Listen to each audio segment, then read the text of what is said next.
I would like to invite the senior software engineer of D-Money Bangladesh Limited with the topic Solving Real Life Problem with IoT.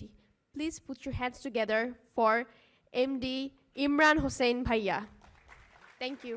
আমি মোহাম্মদ ইমরান হোসেন। আমি হচ্ছি last few years 5 years more ফিনটেকে কাজ করেছি মূলত।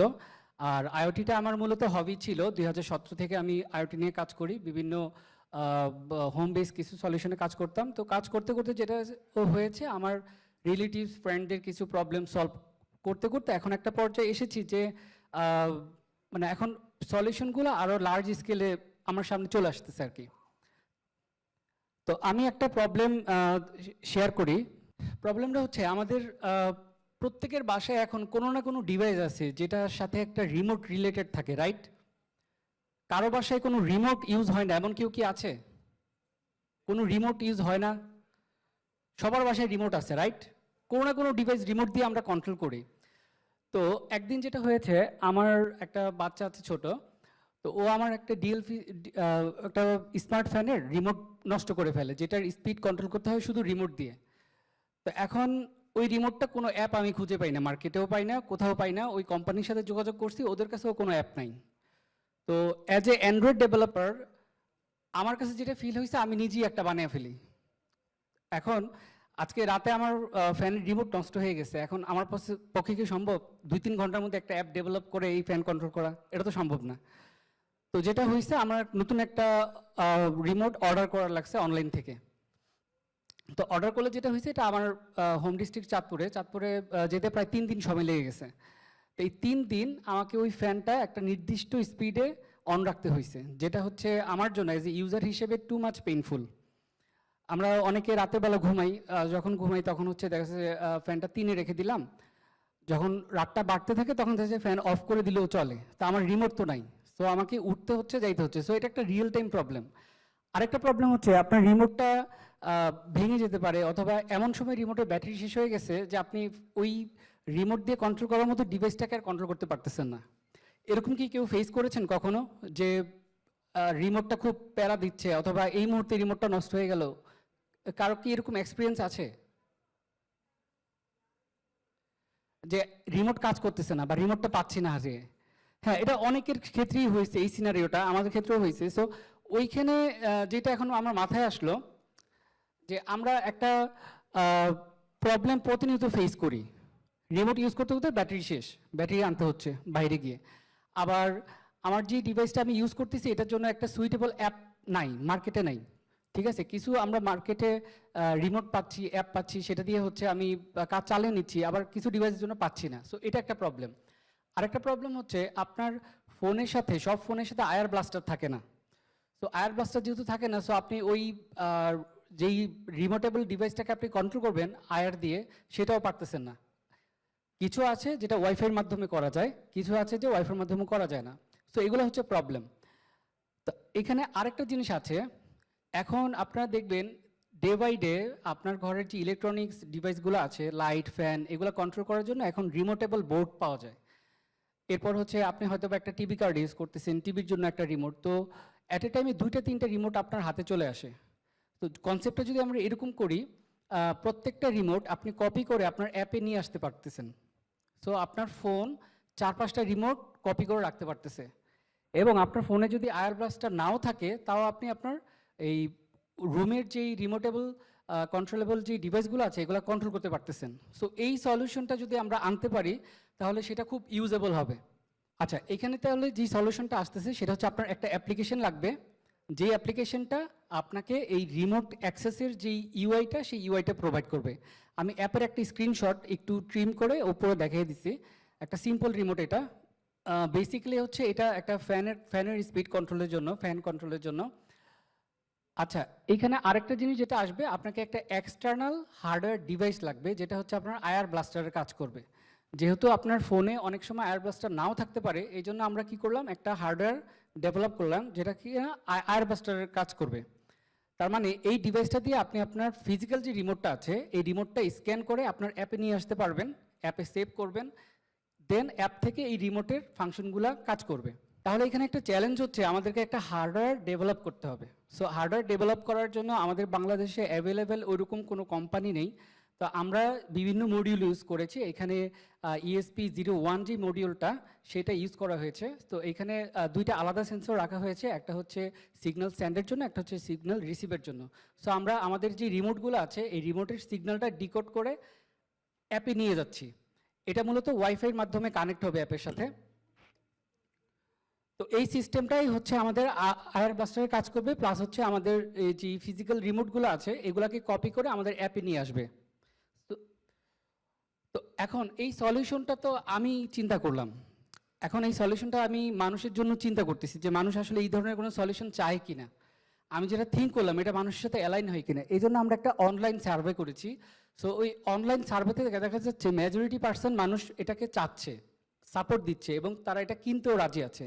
যদি এমন কিছু থাকে তারা এই সিস্টেমটা নিবে।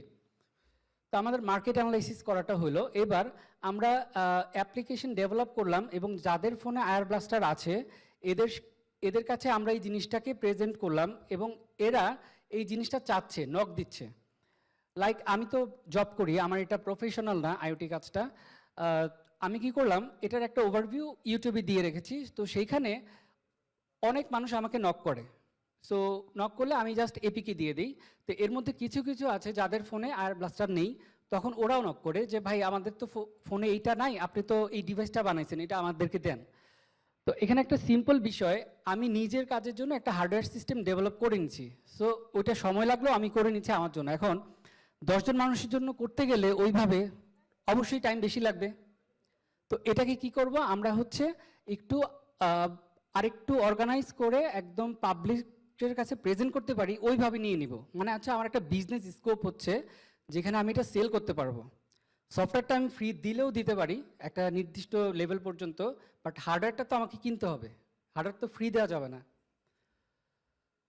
তো এই স্টেপে যাওয়ার আগে আমি দেখলাম যে মার্কেটে অলরেডি কেউ এরকম সলিউশন নিয়ে আছে কিনা, মানে আমার কম্পিটিশনটা কাদের সাথে হতে যাচ্ছে যদি আমি এমন একটা প্রোডাক্ট চিন্তা করি যে মার্কেটে নিয়ে আসব। তো তখন আমি এই মার্কেটটা অ্যানালাইসিস করে যেই ডাটাগুলো আমার কাছে আসছে সেই ডাটাগুলো অ্যানালাইসিস করে দেখলাম তাদের সাথে আমার ডিফারেন্সটা কোন জায়গায়, কোন ফিচারগুলোতে আমি আগে থাকবো। মানে এমন না যে এই জিনিসটা আমি ফার্স্ট করতেছি, কেউ না কেউ কোথাও না কোথাও করছে, এখন মার্কেটে কে অ্যাভেলেবেল আছে তাদের সাথেই তো আমার কম্পিটিশনটা হবে। তো ওই কম্পিটিশনটা অ্যানালাইসিস করে আমি আমার একটা ম্যাট্রিক্স সাজিয়ে নিয়েছি যেখানে আমি কোথায় আগে থাকবো তাদের কাছ থেকে, এই জিনিসটা আমি শিওর হয়ে নিলাম। এবং এই ডাটাটা আমাকে কোথায় হেল্প করবে, যখন নাকি আমি ইনভেস্টর খুঁজবো। আমি একটা প্রোডাক্ট করতেছি, অবশ্যই আমার এখানে কিছু ইনভেস্টর লাগবে, আমি নিজের পকেট থেকে বেশি দিন টাকা দিয়ে চালাতে পারবো না। এখন ইনভেস্টর কাছে গেলে তিনি আমাকে জিজ্ঞেস করবে, ভাই ঠিক আছে তুমি তো প্রোডাক্ট বিক্রি করবা, সব কিছুই বুঝলাম, তোমার অ্যাপ্লিকেশনও থাকবে, তো তোমার মানে বিজনেস মডেলগুলো কি হবে, তুমি কিভাবে টাকা আনবা। তো আমি তাকে বলবো যে আমার অ্যাকচুয়ালি অ্যাপ ইন পারচেস থাকবে, তারপর আমি হচ্ছে আমার হার্ডওয়্যারটা সেল করব, তো এইভাবে আমি টাকা আর্ন করতে পারি।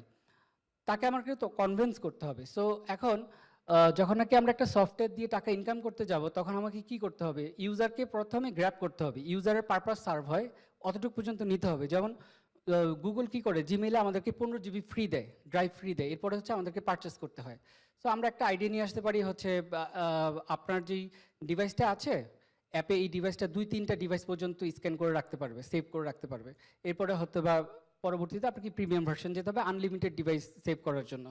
সো এই ধরনের কিছু আমার বিজনেস মডেল রেডি করতে হবে। এরপরে হচ্ছে আমরা এই প্রোডাক্ট সব কিছু রেডি করলাম, আমাদের বিজনেস মডেল রেডি হলো। এখন আমরা অডিয়েন্স কিভাবে গেদার করবো, আমাদের অ্যাপ্লিকেশনটা কারা ইউজ করবে, এই হার্ডওয়্যারগুলো কারা নিবে, এই মানুষগুলোকে আমাদেরকে টার্গেট করতে হবে। টার্গেট করে বিভিন্ন সোশ্যাল মিডিয়া, তারপর হচ্ছে ইউটিউব রিভিউয়ার, এদের মাধ্যমে আমাদের যে প্রোডাক্টটা আমরা ডেভেলপ করলাম এই জিনিসটা আমরা নিয়ে যাব তাদের কাছে, প্রেজেন্ট করব, যে দেখাবো এটা দিয়ে এই হয়, এটা দিয়ে ওই হয়। যারা টেকনিক্যাল রিভিউ করেন ওনারা এই জিনিসটা যখন নাকি প্রেজেন্ট করবে মানুষের কাছে, দেখো তোমার একটা বাসায় ফ্যান আছে, এই ফ্যানটা ইউজ করতে পারবা তুমি এই অ্যাপ দিয়ে। আচ্ছা ঠিক আছে, তোমার কাছে এরকম জেনেরিক 4-5টা রিমোট আছে, তুমি এইভাবে স্ক্যান করে তোমার অ্যাপে নিয়ে নিতে পারবা। তোমার 4-5টা রিমোটের জন্য যে কস্টিংটা হয়, ব্যাটারি কস্টিংটা হয় প্রতি মাসে, সেই কস্টিংটা মিনিমাইজ হয়ে যাবে। তো এই ধরনের আমাদের কিছু মার্কেটিং স্ট্র্যাটেজি নিতে হবে যেটার মাধ্যমে আমরা আমাদের প্রোডাক্টটাকে এন্ড ইউজারের কাছে নিতে পারবো।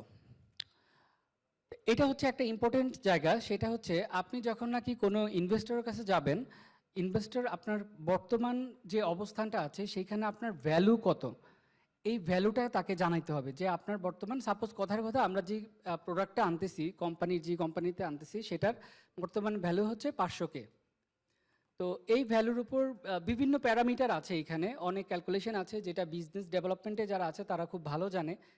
এটা একটা ক্যালকুলেশন করে বের করতে হয়, এখানে আমি জাস্ট দেখানোর জন্য বললাম। রিয়েল ক্যালকুলেশনে হয়তো বা কিছু কম বেশি হবে। তো এই ক্যালকুলেশনের উপর বেস করে আমি এবার তাকে বলবো, ভাই আমার 100K ডলার প্রয়োজন। তো 100K ডলার প্রয়োজনের এগেনস্টে আমি তাকে কোম্পানির কত পার্সেন্ট শেয়ার দিচ্ছি, এটাকেও তাকে বলতে হবে। সে কথার কথা এখানে আমি বলে দিলাম যে আমি 15% শেয়ার দিব যদি সে আমাকে 100K ডলার দেয়। তো এই যে আমি কথাগুলো বললাম, এই যে ভ্যালুগুলো বললাম, এগুলো কিন্তু এমনি এমনি আসবে না, এগুলোর একটা ম্যাথমেটিক্স আছে, এগুলোর হচ্ছে বিজনেস কিছু পয়েন্ট আছে, বিজনেস কিছু ভ্যালু অ্যানালাইসিস করে এই পয়েন্টগুলো দাঁড়ায় যে আমার কোম্পানির ভ্যালু এত, আমি এত ইনভেস্টমেন্ট চাচ্ছি, বিনিময়ে আমি এত শেয়ার দিব। ওকে, এরপর এই টাকাটা এনে আমি কোন পারপাসে কত টাকা খরচ করব, এইটারও একটা আনুমানিক একটা অ্যামাউন্ট ফিগার দেখাইতে হয়, যেটা পার্সেন্ট আকারে ম্যাক্সিমাম মানুষ দেখায়। তো আমি এখানে প্রোডাকশনে বেশি টাকা খরচ করব, এরপর আমার হচ্ছে মেনটেন্যান্সের কিছু টাকা খরচ যাবে, ডেভেলপমেন্টে কিছু টাকা খরচ যাবে। তো এরকম আমি পার্সেন্টেজ দেখিয়ে আমার যার কাছে আমি ইনভেস্ট করতেছি সেই ইনভেস্টরকে আমি আমার যেই পারপাসটা আছে সেটা শো করব। ওকে, এরপর ইনভেস্টর যখন রাজি হবে আমার সব কিছুতে, এরপর সে আমার কাছে জানতে চাবে তোমার গ্রোয়িং প্ল্যান কি। একটা কোম্পানি তুমি শুরু করলে একটা প্রোডাক্ট দিয়ে, এই প্রোডাক্টটা কয়দিন পরে গিয়ে শেষ হয়ে গেলে, মার্কেট নাই হয়ে গেলে তো সমস্যা, এটা তো গ্রোয়িং করতে হবে। সো আমাদের বেসিক্যালি প্রথম টার্গেট থাকে হচ্ছে আগে নিজের লোকাল এরিয়াটাকে কভার করা। যেমন আমার সাপোজ কথার কথা আমার টার্গেট হচ্ছে প্রথম বাংলাদেশে আমি প্রথম বছরে 5,000 মানুষকে আমার এই অ্যাপটা ইউজ করাবো। আমার টার্গেট হচ্ছে এটা 1 বছরে, এবং 500 ডিভাইস বিক্রি করব, যে হার্ডওয়্যার সিস্টেমটা আমরা ডেভেলপ করতেছি। এটা হচ্ছে আমার 1 বছরের একটা টার্গেট। এর পরের বছর আমি আমার যে এশিয়ান কান্ট্রিগুলো আছে, এশিয়ান কান্ট্রিগুলোর মধ্যে আমার যে অ্যাপটা আছে এবং হার্ডওয়্যার ডিভাইসটা আছে এটা সেল করার চেষ্টা করব। এরপর আমি ওয়ার্ল্ড ওয়াইড টার্গেট করব যে নেক্সট 3 to 5 ইয়ার্স আমার এই লেভেল পর্যন্ত কাস্টমার হবে, এই লেভেল পর্যন্ত আমি হার্ডওয়্যার বিক্রি করব। এই সব কিছু আমার একদম প্রি প্ল্যান্ডভাবে, আমরা যখন নাকি একটা প্রবলেমকে সলিউশন করব, সলিউশন করার পরে যখন নাকি এটা থেকে রেভিনিউ জেনারেট হবে, দ্যাটস মিন এটা হচ্ছে রিয়েল লাইফে ইম্প্যাক্ট করতেছে। সো আমাদের এই টোটাল জার্নির মধ্যে আমরা একটা অ্যাপ তৈরি করেছি, অ্যাপ তৈরি করার পরে একটা হার্ডওয়্যার ফিল করেছি, যেখানে আমরা হার্ডওয়্যারটাও বিল্ড করলাম। বিল্ড করার পরে যখন নাকি দেখলাম মানুষের একটা চাহিদা আছে, ওই চাহিদাকে কেন্দ্র করে আমরা এটাকে বিজনেসে টার্ন করলাম। বিজনেস টার্ন এই জন্যই করলাম, একজন মানুষকে যখন নাকি আমরা সার্ভিস দিব, তো ওই সার্ভিসটা নিজে রান করার জন্য একটা ওয়াইলিং প্রয়োজন।